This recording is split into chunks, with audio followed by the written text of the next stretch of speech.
All right, then. Peace and power and elevation be to all you beautiful people out there. I'm so sorry for being late. I just let the time go by.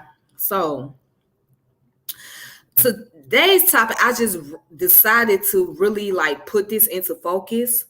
Um, y'all may been keeping up with what was going on in the news. You guys know that Young Thug and Gunna has been charged with the RICO Act. So yeah, they've been hit with the RICO charge, and mm,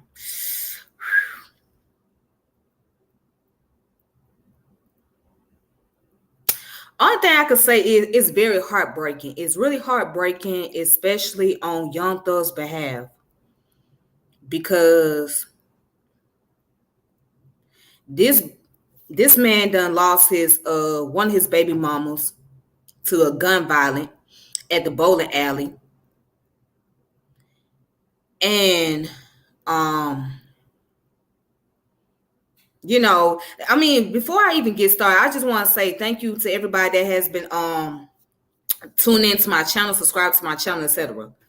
All right, so this is what we all got to learn from this. We all must learn. Sorry about that. We all must learn from people like Young Thug and all these other rappers out here. This is why. This is one of the reasons why I'm against drill music. Okay. And I'm not saying he's a drill artist, but he kind of falls in that line just a little bit, but he's really not a drill artist. But this is one of the reasons why I'm against drill music, because in drill music, you would hear rappers basically exposing themselves, talking about other dead homies or they ops, they relatives, and all of that. It's like, you don't realize when you put that kind of stuff out there and you get hit with a RICO charge, they will use that against you. So now in this case, Young Thug got to fight for his life. Okay? He got to fight for his life. And then people argue that, well, he got charged with a state RICO. A RICO Act is a RICO Act, whether it's state or federal. When you get hit with that type of stuff, you got to fight to the very end. And his lawyer is going to be spending a long time trying to fight this case. And then on top of that, this man got 7 other felonies. This man got 7 additional felonies. But let's go into what the RICO Act is, right? For those who may not know, who may not be aware of it. All right. Damn.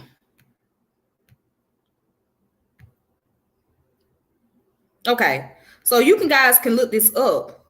So let's look up what the RICO Act is. The Racketeer Influence and Corrupt Organization Act is a United States federal law that provides for extended criminal penalties and a civil cause of action for acts performed as part of an ongoing criminal organization.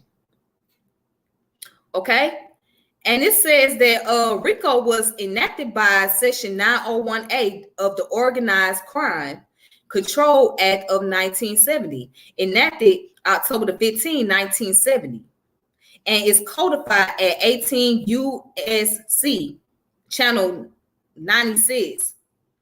Okay, so I ain't gonna go into all that, but G. Robert Blakely, an advisor to the United States Senate Government Operation Committee, drafted the law under the close supervision of the committee's chairman, Senator John Little McClellan. It was enacted as title, I think, was that title? I'm not good with Roman numerals. I want to say that's title 10, title 11. I'm not sure. Anyways, it was enacted as title 11 of the Organized Crime Control Act of 1970 and signed into law by U.S. President Richard M. Nixon. While it was original use in the 1970s was to prosecute the mafia as well as others who were actively engaged in organized crime, its later application has been more widespread. All right, so let me find out what the Roman numeral let me find out what that Roman numeral is. because I'm not.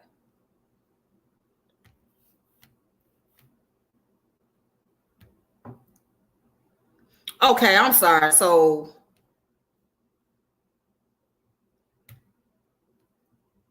okay, so I was wrong. I was wrong. Let me correct myself. Let me go back and correct myself with the Roman numerals. All right, so it was actually Title 9. Okay, so this is Title 9. All right, so let me correct myself on that. So it was enacted as Title 9 of the Organized Crime Control Act of 1970, and it was signed by Richard M. Nixon. Okay, so and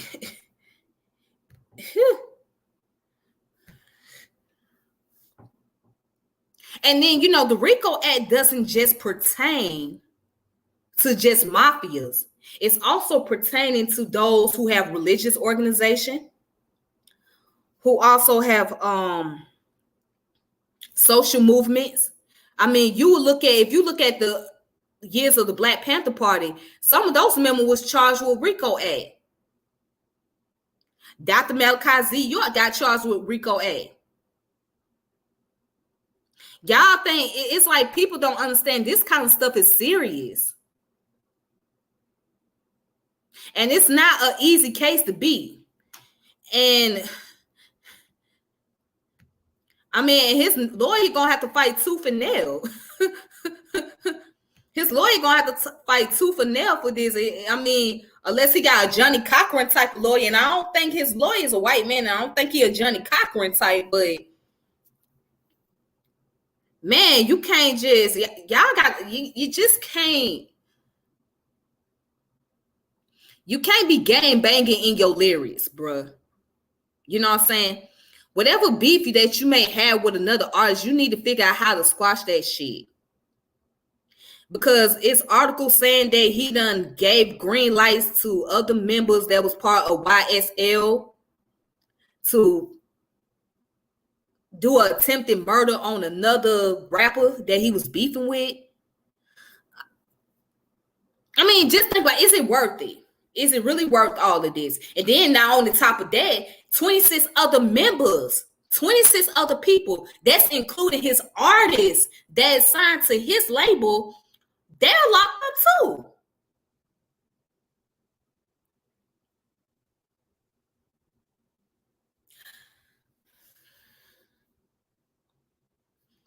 You know what? This is what I'm going to do, right? I'm just going to go ahead and I'm going to play the clip. I'm going to show you what his lawyer said. Let me put up Young Thug's lawyer. And this is exactly what this man said.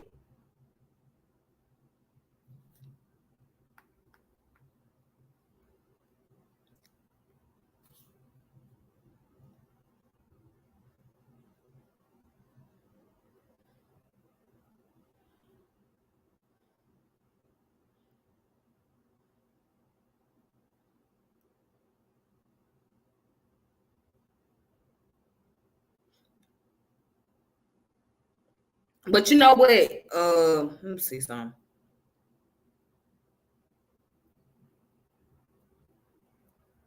This ain't Young Thug's first time being arrested. This is not his first time being arrested. This man done got arrested for drug charges, weapon charges. But this one right here, this is huge.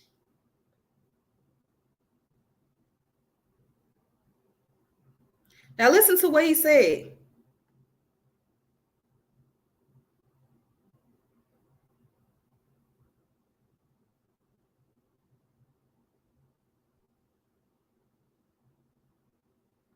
Okay, well, I can't.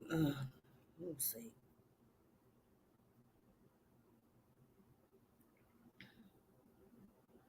Okay, well, I'm trying to find the video. I can't even find the video.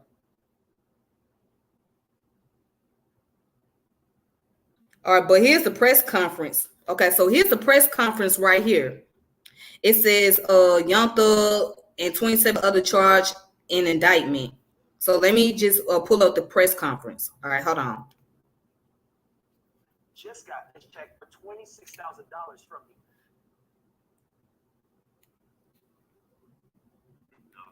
The DA and Fulton County Sheriff. We're here today to speak on the arrest of Jeffrey Williams that in collaboration with Fulton County DA's office and the Fulton County Sheriff on yesterday. This collaboration is representative of the partnership of the Atlanta Police Department and the DA's office on our aggressiveness in going after gang members. The mayor, as well as the DA, gave an interview on last week expressing their concerns about what we were seeing in our city and how we would go after any offender. And at the direction of the DA taking the lead on us yesterday, making sure that we were able to get one of our top offenders off of the street. In partnership with them, utilizing our tactical teams, we were able to go out to the individual's location and arrest him without any significant consequences to him or any other parties at the house. And so with that, I'll turn it over to the DA. Thank you, Chief Bryant. Today, I'm joined by the Atlanta Police Chief, Chief Rodney Bryant, as well as my sheriff and our sheriff, Sheriff Patrick Labat.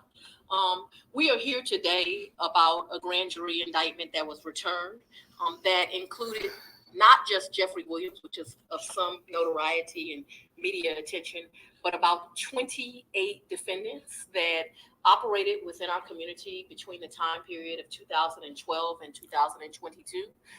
It is our allegation that they operated as a criminal street gang and commenced to do havoc in our community.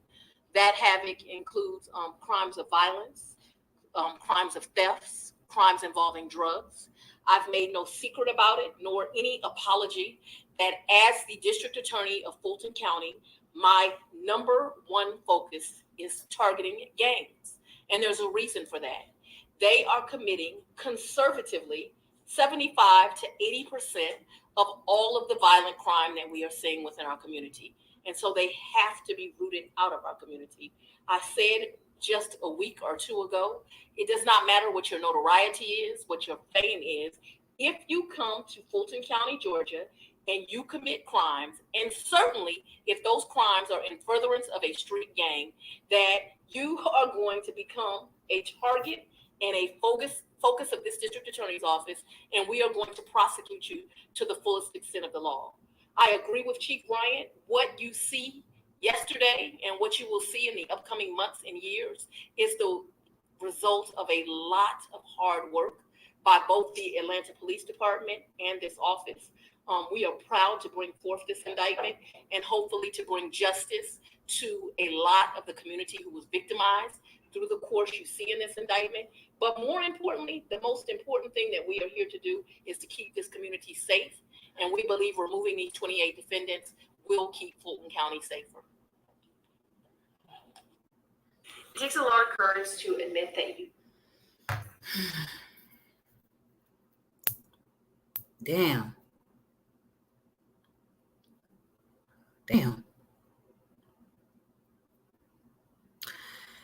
You know, what I'm starting to see is that Atlanta is starting to become like the next Chicago.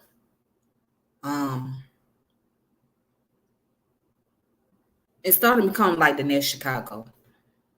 I mean, because there has been a lot of increase of crime taking place out here. Especially with these rappers. I mean, and let me tell y'all something, man.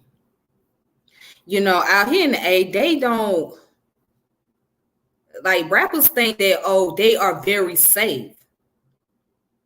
Not quite. Not quite. Like, you're not that safe out here. You know what I'm saying? Your life, there's a target on you. I mean, you look at what happened at Lennox Mall, Buckhead. And Buckhead is the most suburban area, the most wealthiest area of Atlanta. And that area is a lot of crime, a lot of break-ins. And then now you got the uprising of gangs taking place out here. I'm gonna be honest, I just don't understand these rappers, man. It's like, okay, you get your money, you know what I'm saying, and just leave that lifestyle where it's at. Leave the lifestyle where it's at. And I'm gonna say this before: get your money and get the fuck out the hood. Get your family out the hood. Do what you gotta do. Get your ass up out the streets. Go do something productive. Stop keep indulging into that lifestyle. It's like, okay, we get that. You from the streets, whatever, whoop-de-whoop-de-whoop. You doing your thing, cool. You from the streets. All right, but it's time to graduate. It's time to elevate. You don't need to keep going down that route. You don't need to keep getting involved in some dumb shit. And I hate to say that, but it seems like Young Thug put himself in that predicament, and then you get on your songs and you talk about your ops. You don't do that. And then what baffles me is these fucking interviews. Y'all, these rappers get on Vlad TV.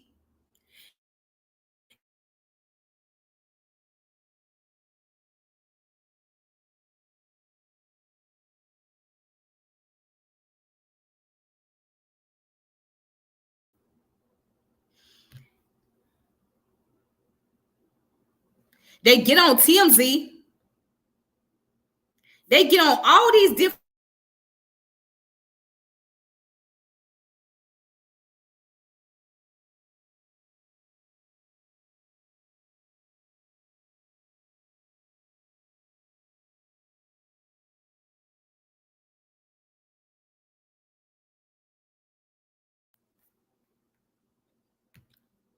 All right, hold on, you guys. Let me do it for my cell phone because it's acting up on the computer. So I'm gonna just go ahead and transition over to my cell phone.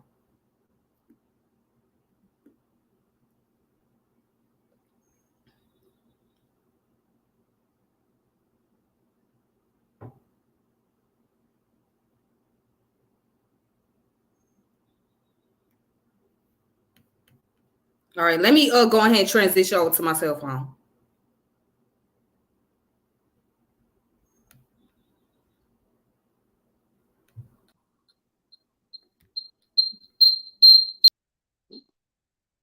All right, then. Sorry about that. So I had to transition over to my phone because the services started acting up. But it's like this, you know what I'm saying? We get that. We understand that, you're doing your thing and you come from that lifestyle, but you got to make a transition from that. You got to graduate from that shit, man.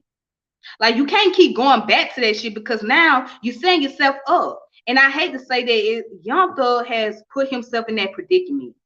He put himself in that predicament. You making songs about shit like this. And many other rappers like him. I mean, you already got another one, Pooh Shiesty, and then some of these rappers are dead before they even reach the fucking age of 30. Like, what more? I mean, what do you get out of it after a while? What do you get out of it? And as you can see, when I played the clip, they said that his crime go back to 2012.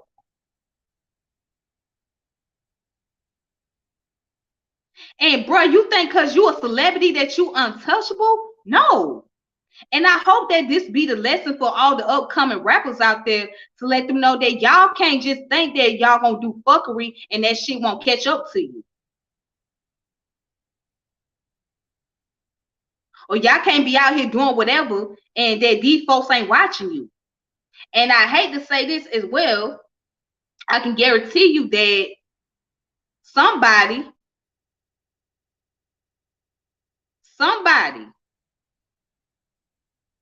was ratting on him the whole time. Somebody was ratting on this man the whole time. I can tell you that from right now, in my honest opinion. Because not only you got the police involved, you got the feds involved in your shit, but somebody in your crew done told on your ass.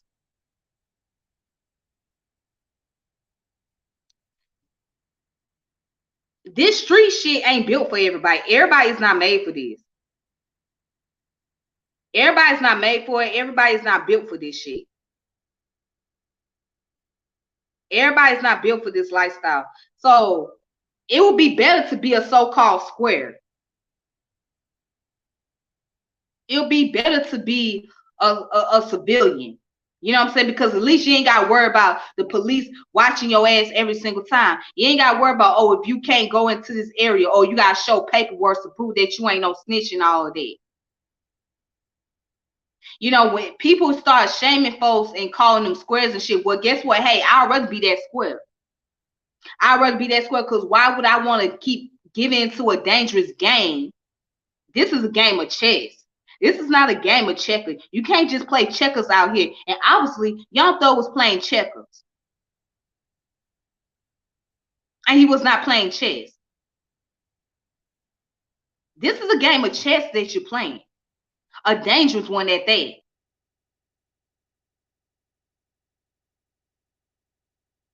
It's like a more of a mental thing. It's a psychological thing. So for those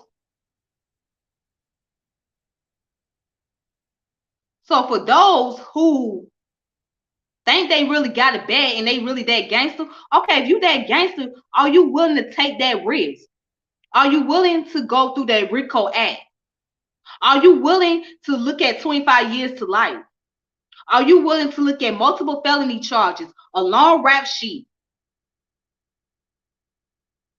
in addition to another 7 felonies added on to your shit? Are you looking forward to having a long battle in the courtroom?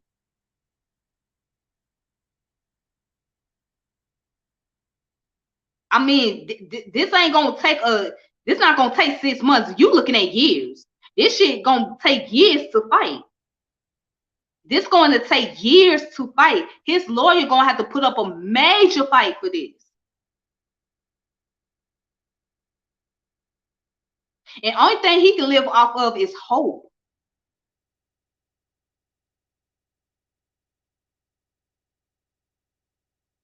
Now, we could talk about how the system put us down and how the system have us locked up and all that shit. I mean, yeah, we can make that argument. We can make that argument. We can argue that the system is putting us down, but at the same time, we keep putting ourselves back into the system. We fall into the trap. We keep falling into that trap.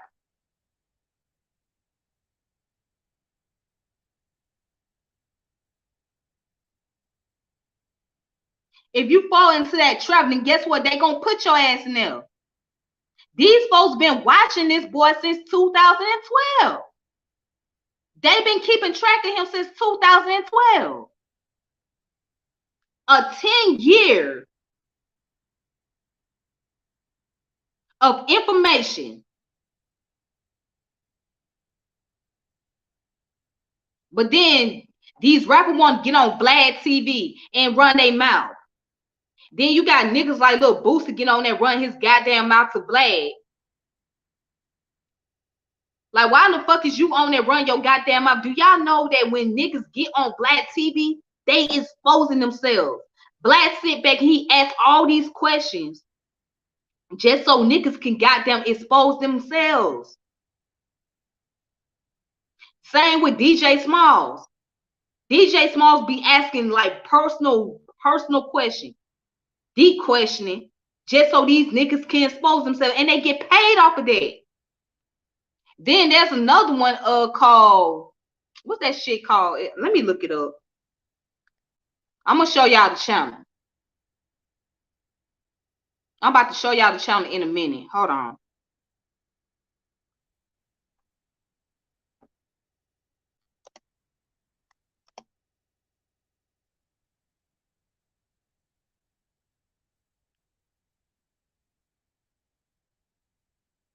Imagine. I'm about to show y'all the channel. I'm about to post this channel up because I want y'all to see this goddamn channel, man.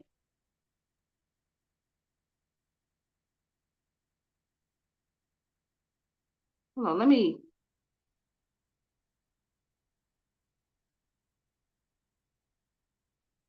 Let me post this channel. Let me show you guys this other channel. Hold on. Let me show y'all this other channel.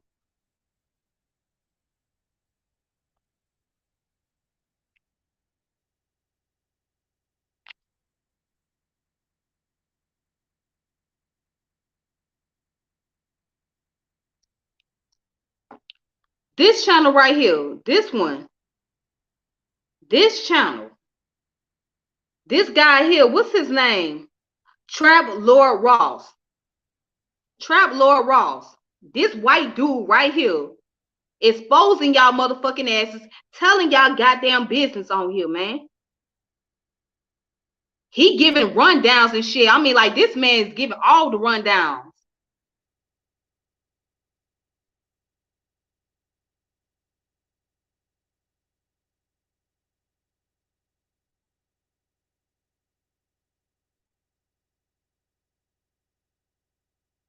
He giving all the rundowns. Like, this dude right here, oh my God, Trap Lord Ross. If you get on this dude channel and he telling it, oh shit, it's over with.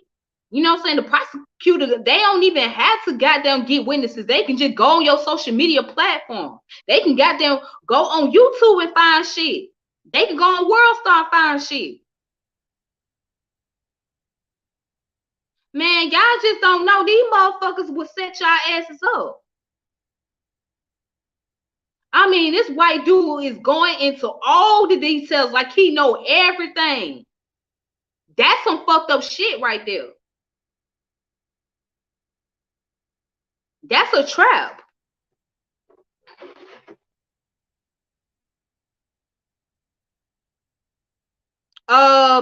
I haven't read his book, Vinyasa, but I have heard of him.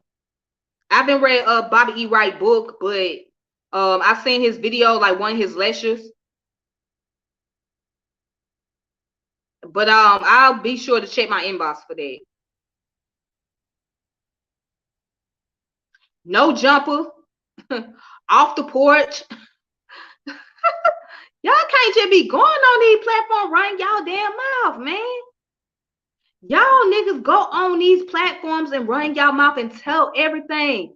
Like these motherfucking FBI and goddamn GBI and all these people ain't watching.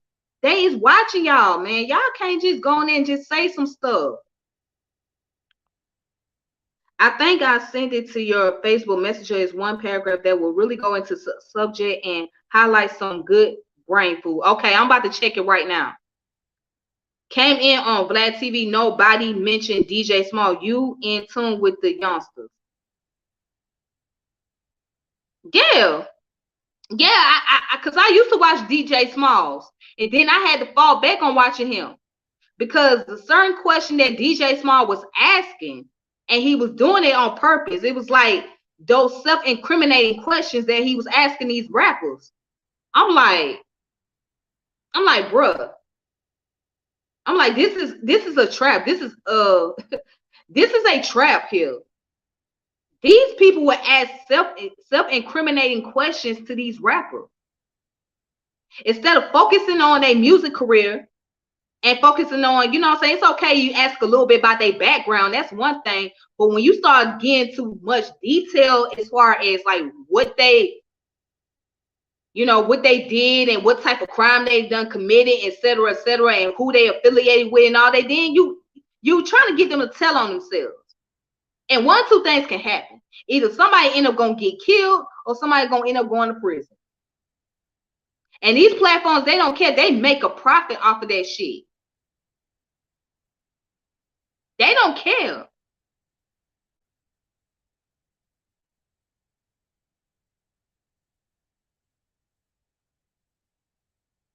They don't care, man.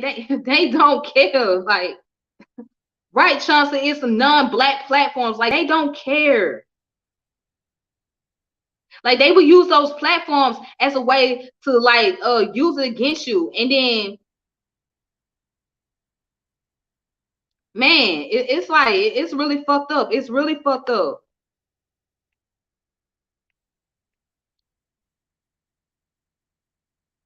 It's a fucked up situation. Is it really worth looking at your life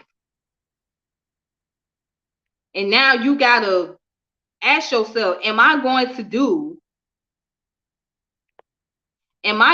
go and face goddamn 25 years to life over some shit that can be squashed? I mean, it's crazy, man. It's crazy. Like, these rappers don't understand that, like, y'all niggas, y'all being watched. Y'all being watched, especially if y'all start repping y'all gang and shit. Y'all niggas being watched. Like, y'all can't be going around commercializing your shit. Y'all can't be commercializing y'all shit, man. Because they watching y'all motherfuckers. Y'all can't be going around commercializing that shit. You know? And the other one, like Lil Durk and the Baby and all the rest of them, they better be careful. They better be careful. They better fall back for real. Whatever beef you got, you better goddamn squash that shit. You better deal with that shit behind the scene, bro. Don't be getting on there bragging about that shit, because they watching y'all asses, man. They watching y'all asses. So the next time I hear criticism about being a square, I'll say, yeah, I'd rather be that square, because who want to get into that lifestyle, man? Worrying about motherfuckers that's closest to you snitching on you. Who wants to get into there? Who wants to worry about motherfuckers sleeping with cops and police and detectives and shit just so they can be on the good side of them? Who want to worry about motherfuckers goddamn wiretapping you, taking pictures, seeing private investigators at your goddamn door and shit? Who wants that? Who want to go through that shit?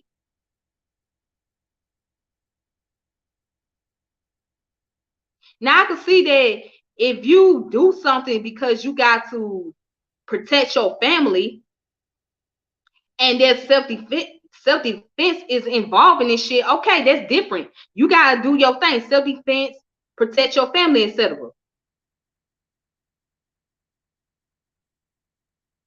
But I mean, bro, it's not worth all of that, man. Nobody want to go through that. Nobody want to sit around with a bunch of rats. You know what I'm saying? Goddamn having FBI goddamn watching your motherfucking ass. And then they want to tell you that if you want to get some time off, you got to goddamn get on here. You got to start telling names, give lists of names of people that was involved in shit. Or you goddamn doing commercial advertisement like T.I. ass, goddamn talking about some Crime Stopping and all that other stuff. Boy, stop. Come on, bro. They want you to do Crime Stopping commercial, or then you know, like Tekashi 69 with his little ratty ass, get on there, goddamn run his mouth, just start name dropping people and shit because he don't want to serve his time for the shit that he done. And everybody, now your crew is in jail and your ass roaming the street, running your goddamn mouth, antagonizing everybody. And he better be careful, because he gonna get got one day. He gonna end up getting got for real. You know what I'm saying? Like, man, come on, who want to go through that shit? That shit is stressful. That shit is stressful as hell. And it's already bad that we deal with post-traumatic stress disorder, post-traumatic slave syndrome. Now on top of that, being involved in some shit, you know what I mean? You got additional shit added on to it. Like, who wants to go through it? Who wants to live like that, man? Nobody want to spend the rest of their life, have to look over their shoulder, worry if the cop is gonna see them, or somebody one day ops gonna see their asses, or goddamn worry about one of the motherfuckers they was cool with is gonna turn on them and shit. Like, who wants to live like that, man? That's not normal living. That's not productive living. That is not productive living. But that comes with the territory. And I understand why people join gangs. I understand why people get involved in those lifestyles. I get it. I understand that. I totally sympathize with that. Okay. But at some point, once you start making that transition,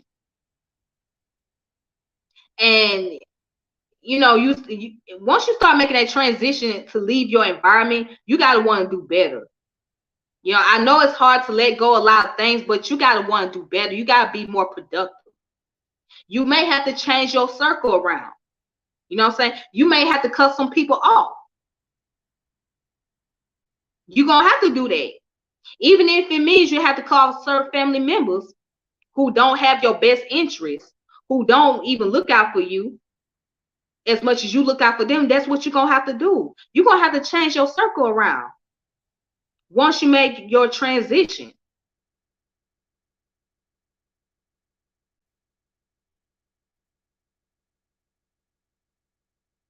You know, once you make that transition, it's time to say, okay, now I gotta cut some of these folks loose, man. They not part of my growth.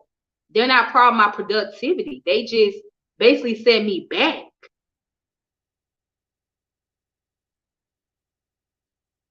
You know, I ain't saying that you gotta be so far removed from every single thing. I mean, some things you want to keep track of what's going on as far as your environment. I mean, yeah, you gotta keep track of that, but certain folks you just gotta let go.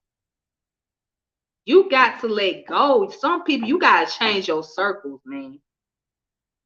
Certain things you just gotta let it be. You gotta work on bringing peace with those who may be your ops, if you can. If you can bring peace with them, you know, so that way you can avoid this kind of situation.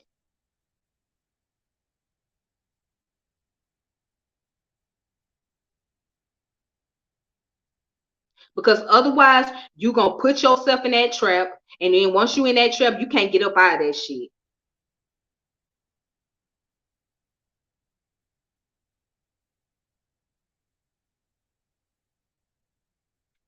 But let me go ahead and read what was sent to me.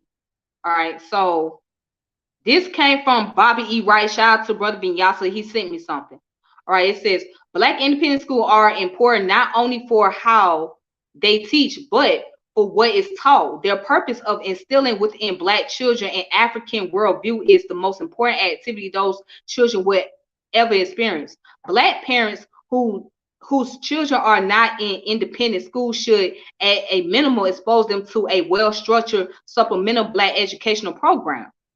Some of the most dangerous Blacks in the world are many of those brothers and sisters who finish graduate school with honors and yet operate against interests of Blacks because of their Eurocentric orientation. The writer does not mean to imply that Blacks should not attempt to achieve high levels of training in white institution, but should be aware that it is not education they are receiving. Furthermore, there is no attempt here to glamorize the street mentality that is so prevalent in the Black community today, and which is creating widespread destruction. One of the most prevailing genocidal myths in the Black community is that street sense is positive. What is really being inferred is that whites do not control the streets in the Black community, nor the behavior of Blacks on those streets. This is untrue. Whites have more control, or at least as much control, over brothers and sisters in the streets than over as those in universities. Street sense generally prepares Blacks to deal with one another in a very destructive ways, and then the whites wipe them out or wipe out the winner. The population of prisons, drug programs, and funeral homes verify this reality. Yet Black children in increasingly large numbers are having to choose between two white institutions, the public schools and the public streets. Both will lead to destruction. The solution to our problem is the development of a Black social theory, which will lead to the salvation of our children's mind. We must accept the fact that all activities are political, and whether they operate for or against our interests will be determined by our developing the ability to realistically assess and control the dynamic relationship between us and our enemies. A Black social theory will lead us out of the whiteness of Eurocentric madness and into the Blackness of African salvation. That's deep. That's really deep. Thank you, Vinyasa, for saying that to me. But that's really deep, though. I mean, let's look at the war on drugs. Let's go to the war on drugs, for example. And that's a conversation that I'm going to have alone as far as the topic is concerned. But the war on drugs was a trap for us. It was a trap because they knew that our people don't have adequate resources in the community. We don't have a lot of businesses, okay? We don't have a lot of manufacturing going on. All right. So when you place those drugs in our community, that gave our people the opportunity to say, all right, this is access to money. So not only is access to money, but now you create territories. Now you create an infrastructure. So our people looking at it as a way to gain a hustle and to get up out the hood and all of that. But at the same time, it's a trap. To see who that man or who that woman that's on top of the game. Who's making all the paper? Who's running this shit? Who's organizing this? Okay, that's who we need to be watching. We need to get the person that is the organizer. Then once we get that main person, then we can get everybody else.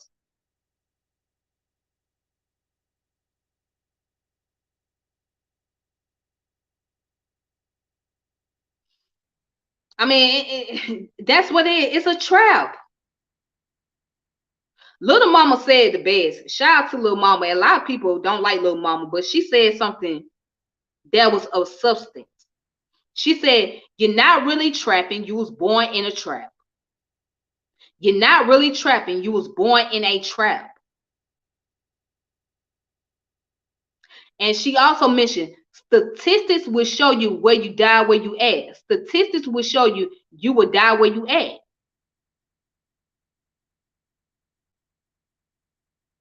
That's some deep shit right there.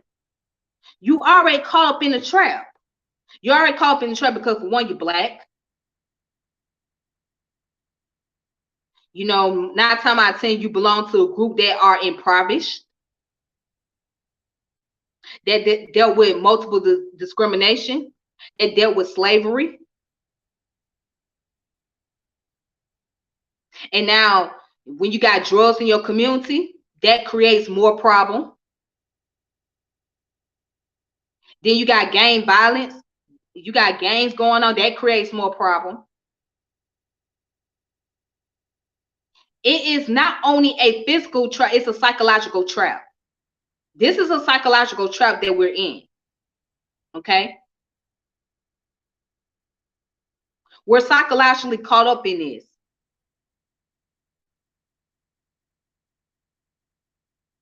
But at some point, people got to wake up and realize that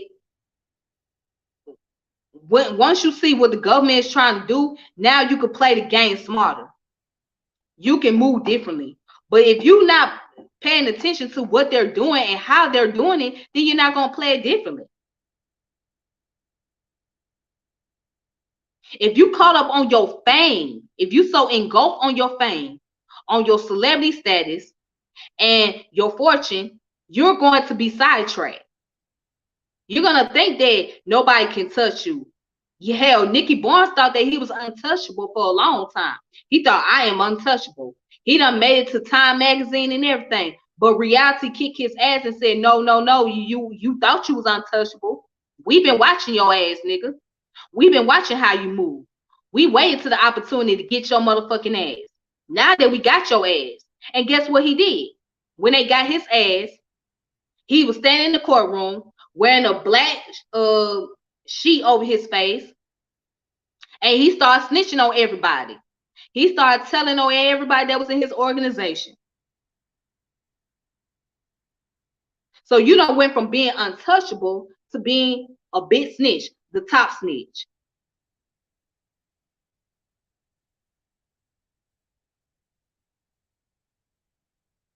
All this time you thought that nobody was going to touch you, that the FBI can't get to you. Nobody can do that. You made it on Time magazine. And you end up in the courtroom telling on everybody.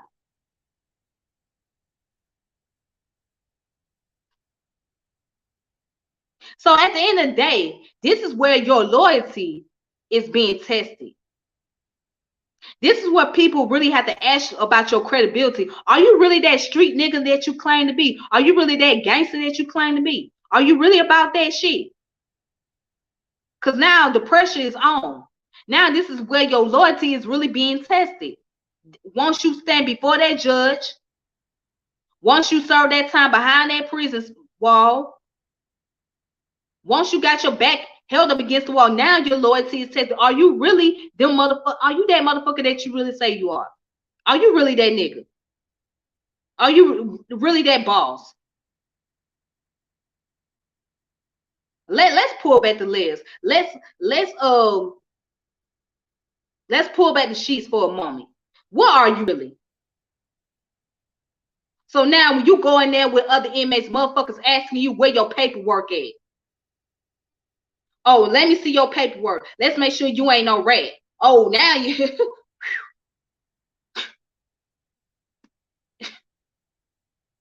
damn, that's fucked up, ain't it?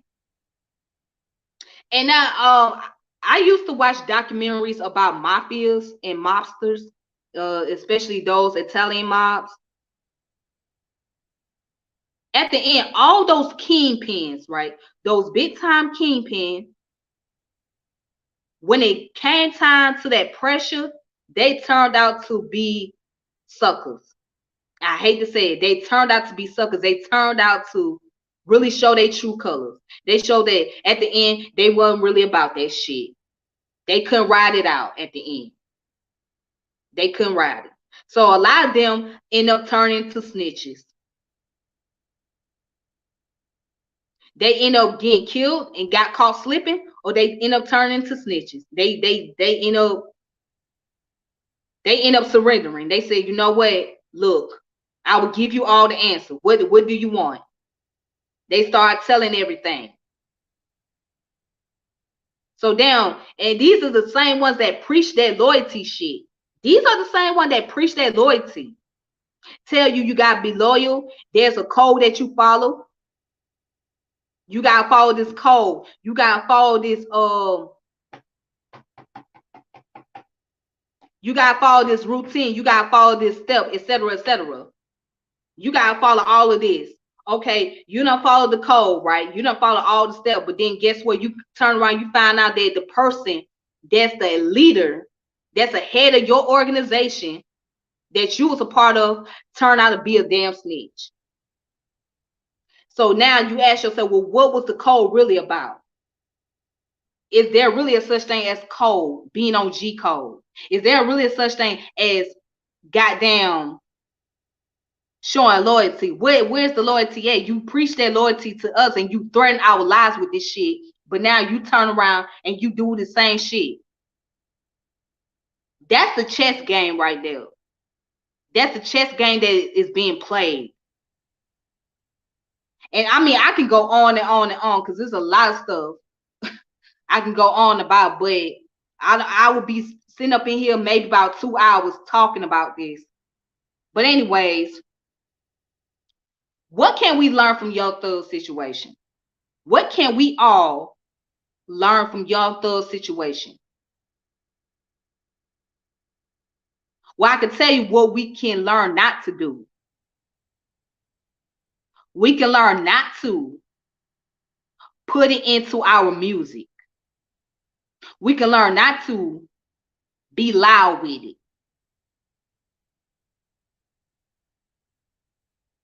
That's what we can learn not to do, be loud and put it into our music.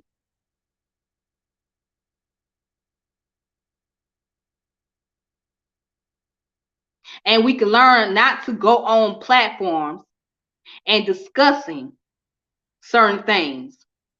That's what we can learn how to do. We can learn not to go on platforms and do interviews and talk about everything that went on, because you never know who in the hell is watching, for real.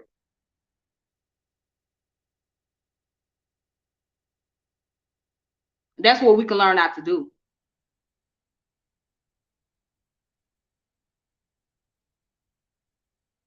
But what we can do is learn how to be more mindful and be more careful and learn how to move at ease. And what that DA said, when she said that it don't matter what your notoriety is, I can agree with her on that. It don't matter what your notoriety is. You're not exempt. You're not exempt from nothing. Pablo Escobar, that man made what, damn near $1 billion. That man was a billionaire. But guess what? He was still stopped by the Fed, even though he was a billionaire. And the man ended up dead. So what the fuck does that mean? Okay, you're a billionaire, but you still got stopped by the Fed. And then you end up dead. You lost your life.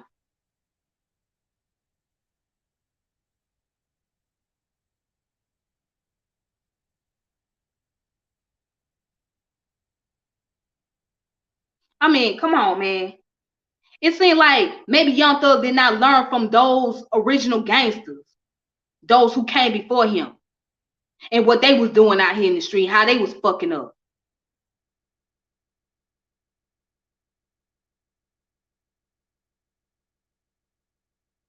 I mean, come on, don't think that because you got money that it's going to pay your way out of trouble all the time. Money is not going to always pay your way out of trouble. I'm going to say that again. Money is not going to always pay your way out of trouble. It's not. And this boy is wealthy. Now your wealth is gone. Shit, you threw all that shit away.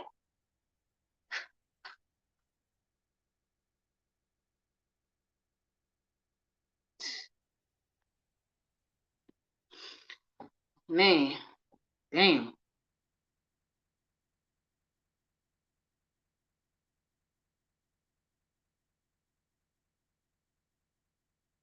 Damn, man. This is why we gotta do the knowledge. We gotta do the knowledge on this shit. We gotta do the knowledge on everything, man. I mean, you're not gonna get every single thing down pat, but you need to know the most important things in life. So that way you could become wiser and better. And I hope that this is the valuable lesson that Young Thug will learn. And the 26 or 27 other members that was involved in this, I hope they will all learn a valuable lesson about life. Because life works in a mysterious way. Life can be very tricky. Life is not going to always work at your best interest the way you want it to be. So, with that being said, y'all, I'm about to go ahead and log off of here. And I'm sorry that I had to switch over because I've been having some issue with my sound on my computer and stuff like that. So I had to kind of switch over. But anyways, I want to thank you guys for tuning in, watching. I appreciate you guys' support. Make sure you subscribe to my channel, hit the notification bell, share my channel, all that great stuff. Until then, y'all be safe and be careful. Like, really be careful out here in these streets, especially, all right? So, peace and power, elevation be to all of you. This your girl, Tiffany, and I'm logging off saying deuces. All right, make sure you subscribe and hit the notification bell, share my channel, like my channel, check out all my contents on here, etc. All right, peace.